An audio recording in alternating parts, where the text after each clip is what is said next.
Welcome to Web Handling. My name is Dave Roysum. In this short clip, I will review the causes and cures of static electricity.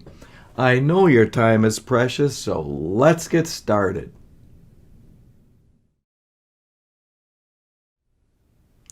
Static is simply the electrical discharge or potential for static discharge between a web and another object, both of which are at a different potential.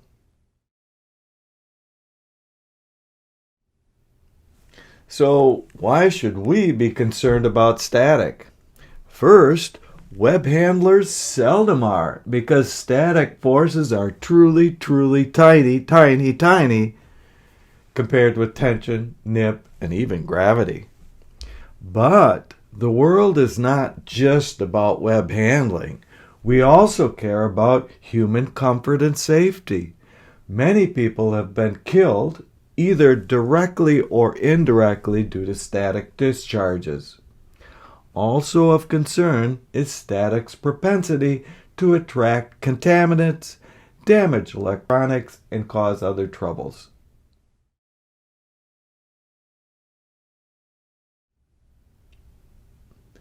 While static can seem a bit mysterious, it has just one simple root cause. That is, the relative motion of the web and another object.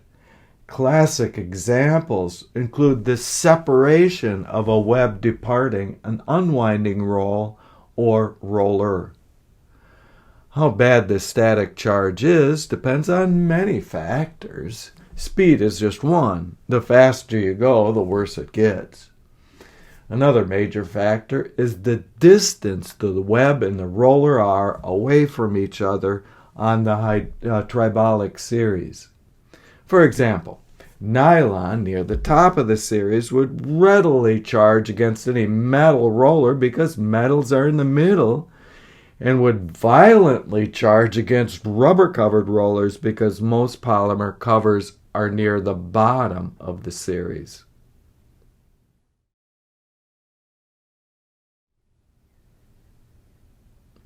Science relies on measurement. We can measure static with either field meters or charge meters. Both have pros and cons that will not be covered here in this introduction. Charges on webs could range from less than 500 volts, which still might be a concern in explosive environments, to more than 50,000 volts, where an arc could jump 1 inch of dry air to violently shock an operator. This is more than the ignition coil of a gasoline engine or the weed burner brand of electric fence for cattle. Definitely uncomfortable, if not downright dangerous.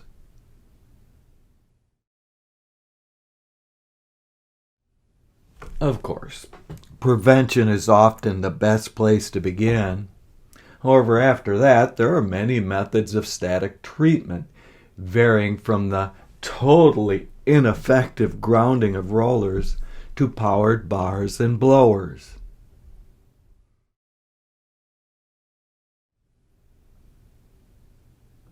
First, as just mentioned, grounded rollers do not work.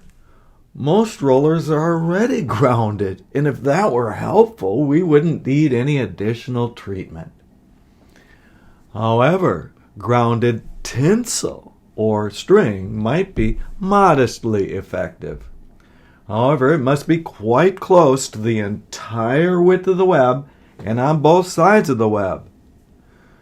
Still, as economical as this treatment might be, it will not bring static down to safe levels for some cases, such as explosive environments, and can be a practical nuisance in a whole variety of ways.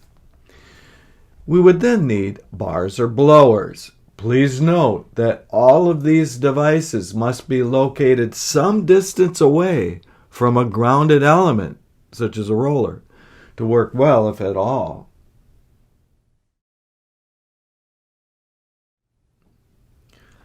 Ionizing blowers are a step up and potentially helpful for winders and unwinds where geometry changes make fixed bars difficult to package when the roll diameter grows or is unwound. As with all treatments, blowers must be kept clean to work at all. Still, even at their best, they are weak devices and are very much power and thus speed limited.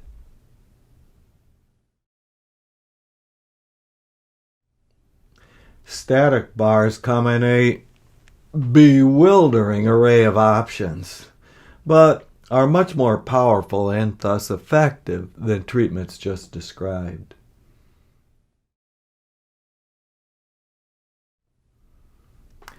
I know this treatment of static was brief, really just an introduction. However, I make no apologies because there are more than 100 in-depth publications on the subject if you want to learn more. Search the Roysum Library. Of those, Dr. Kelly Robinson stands out as the de facto expert on the subject in the web industries and elsewhere.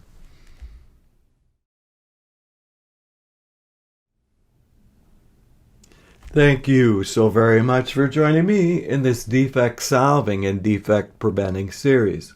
I hope this introduction to static has inspired you to learn more about this and other web handling troubles.